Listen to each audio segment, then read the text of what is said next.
ಗುರುಗಳೇ ನಮಸ್ತೆ, ಎಲ್ಲ ಆರಾಮಿದ್ದೀರಾ ಅಂತ ಭಾವಿಸ್ತೇನೆ. ನಾವೆಲ್ಲ ಸಣ್ಣ ವಯಸ್ಸಲ್ಲಿ ಇದ್ದಾಗ ಬೋಟಿ ತಿಂದೆ ಬೆಳೆದಿರೋದು ಏನಾರು ಇದೆಯೇನ್ರಿ? ನಿಜವಾಗ್ಲೂ ಸಾಧ್ಯ ಇಲ್ಲ. ಆದ್ರೆ ಇಂಥ ಬೋಟಿಯನ್ನ ತಿಂದಿರಕ್ ಸಾಧ್ಯ ಇಲ್ಲ. ಯಾಕಂದ್ರೆ ಇದು ರಾಗಿಯಿಂದ ಮಾಡಿರುವಂಥದ್ದು ಬೋಟಿ. ಇದು ನಾನು ಇದ್ರ ಬಗ್ಗೆ ನಾನೇನು ಮಾತಾಡಲ್ಲ. ನಾನು ತಿಂತೇನೆ. ನಾನು ತಿಂದ್ಮೇಲೆ ನನಗೊಂದಷ್ಟು ಅನ್ಸುತ್ತಲ್ಲ, ಅದನ್ನು ಕೂಡ ಅವ್ರ ಜೊತೆ ಚರ್ಚೆ ಮಾಡ್ತೀನಿ. ನಾನು ನತ್ತಿ ಹೊಡಿತಾ ಇದೆ ಅಂದ್ರೆ ಅಷ್ಟು ಟೇಸ್ಟ್ಫುಲ್ ಆದಂತದ್ದು ರಾಗಿಯಿಂದ ಮಾಡಿರುವಂತ ಬೋಟಿ. ಇದು ಏನ್ ಸರ್ ಇದ್ರ ವಿಶೇಷತೆ? ಇದು ರಾಗಿಯಿಂದ ಮಾಡಿರೋದು ಸರ್, ಪ್ಯೂರ್ ರಾಗಿಯಿಂದ ಮಾಡಿರೋದು. ಇದು ಹೊರಗಡೆ ಎಲ್ಲಿ ಸಿಗಲ್ಲ.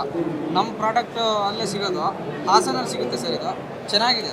ಉಪ್ಪು ಖಾರ ರಾಗಿಯಿಂದ ಮಾಡಿರೋದು, ಆರೋಗ್ಯಕ್ಕೆ ಮತ್ತೆ ತುಂಬಾ ಒಳ್ಳೇದು ಸರ್. ಹಂಗಾಗಿ ಈ ಪ್ರಾಡಕ್ಟ್ ಮಾಡ್ತಾ ಇದ್ದೀವಿ ಸರ್. ಹೇಗೆ ರಾಗಿನ ಏನ್ ಮಾಡ್ತೀರಾ? ರಾಗಿನ ಮೊಳಕೆ ಗಂಟೆ ಇಡ್ಬೇಕು ಸರ್.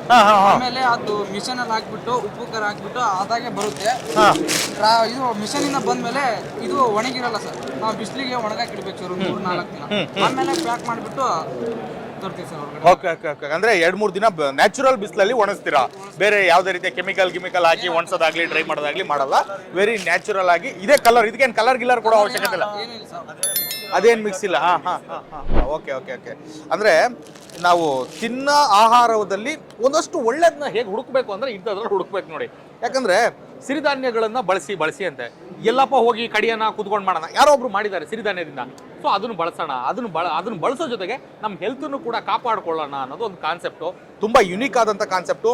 ಇಂತಹ ಒಂದು ಹೊಸತನದ ವಿನೂತನವಾದಂಥ ಉದ್ಯಮಗಳು ಮುನ್ನೆಲೆಗೆ ಬರಬೇಕಾಗುತ್ತೆ.